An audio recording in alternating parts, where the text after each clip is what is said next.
18 juin 1815, plaine de Waterloo. Napoléon contemple son armée une dernière fois. Des dizaines de milliers de soldats, disciplinés, confiants.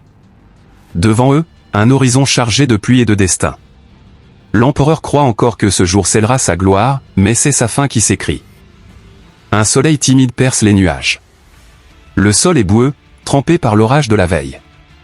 Chaque pas s'enfonce dans la terre humide. Comme si la nature elle-même voulait retenir l'armée française dans sa marche vers l'histoire. Debout sur son cheval, Napoléon sourit. Il croit au génie de sa stratégie. Pour lui, Wellington n'est qu'un adversaire secondaire. Il ne voit pas encore l'ombre qui approche, l'armée prussienne.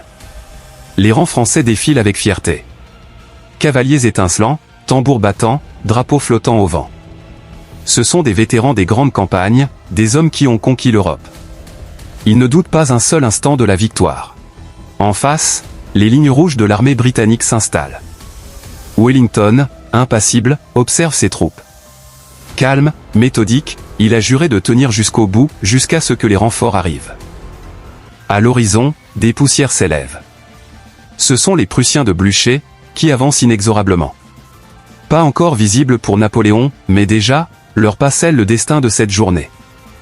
Midi où le premier tonnerre retentit. Un boulet fracasse le sol, projetant terre et chair. Les tambours répondent, les fusils s'embrasent. Waterloo est entré dans la légende du feu. La cavalerie française, sabre levé, fonce dans un rugissement. Le sol tremble sous les sabots. L'élan est irrésistible, une vague d'acier qui semble vouloir balayer l'ennemi. Mais Wellington a préparé ses hommes. Les soldats britanniques se forment en carré, baïonnettes pointées. La cavalerie charge encore et encore, mais les rangs tiennent, comme des murs humains d'acier. La pluie revient. Les fusils s'enraient, les canons s'embourbent. Chaque pas dans la boue ralentit l'élan français. Ce champ de bataille devient un piège, où même les chevaux s'écroulent sous le poids de la guerre. Des cris, des ordres, des tambours, tout se mélange. Le champ de bataille n'est plus qu'un océan de fumée et de sang. Frères contre frères, corps broyés par les boulets, visages effacés par la poudre. Waterloo devient un enfer terrestre. Alors Napoléon ordonne une nouvelle offensive. Les tambours résonnent, les soldats avancent une fois encore. Le cœur bat à l'unisson, l'espoir est encore là, mais le temps s'écoule, et chaque minute rapproche l'ombre des Prussiens. Enfin, il envoie son arme suprême, la garde impériale. Ces hommes n'ont jamais reculé. Ils marchent droit, confiants, sur d'écraser la résistance. C'est le dernier souffle de l'Empire. Mais soudain, une grêle de balles s'abat sur eux. Les carrés britanniques ouvrent un feu implacable. La garde chancelle, s'arrête. Pour la première fois, elle hésite.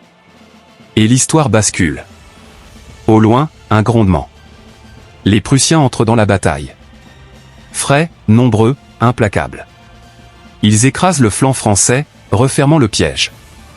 L'armée de Napoléon se retrouve prise en étau. Depuis la colline, Napoléon observe. Ses ordres se perdent dans le vacarme, ses généraux luttent pour contenir le désastre. L'homme qui avait dompté l'Europe regarde son rêve s'effondrer sous ses yeux. Un à un, les étendards français s'écroulent dans la boue. Les couleurs de l'Empire s'éteignent, foulées par les bottes ennemies. Chaque drapeau qui tombe est un fragment de gloire qui disparaît. Alors, le cri redouté éclate, sauve qui peut. L'ordre s'effondre, les lignes se brisent. Ce n'est plus une armée, mais une marée de fuyards traqués par l'ennemi. Dans le chaos, un carré de la garde résiste. Les soldats crient, la garde meurt, mais ne se rend pas. Sous les balles et les baïonnettes, il tombe à un, fidèle jusqu'au bout.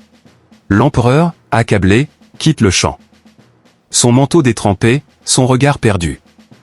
Il n'est plus le maître du destin, seulement un homme écrasé par son propre mythe. Des milliers de cadavres jonchent le sol. Des visages anonymes, sacrifiés dans la boue. L'armée française, jadis invincible, n'est plus qu'un souvenir brisé. Napoléon s'éloigne, silhouette solitaire. Il sait que Waterloo n'est pas seulement une défaite, c'est la fin de son règne, la fin de son rêve impérial. À Waterloo, le 18 juin 1815, une légende s'est éteinte. Mais de cette chute naîtra un mythe immortel. Car Napoléon, même vaincu, restera à jamais gravé dans l'histoire.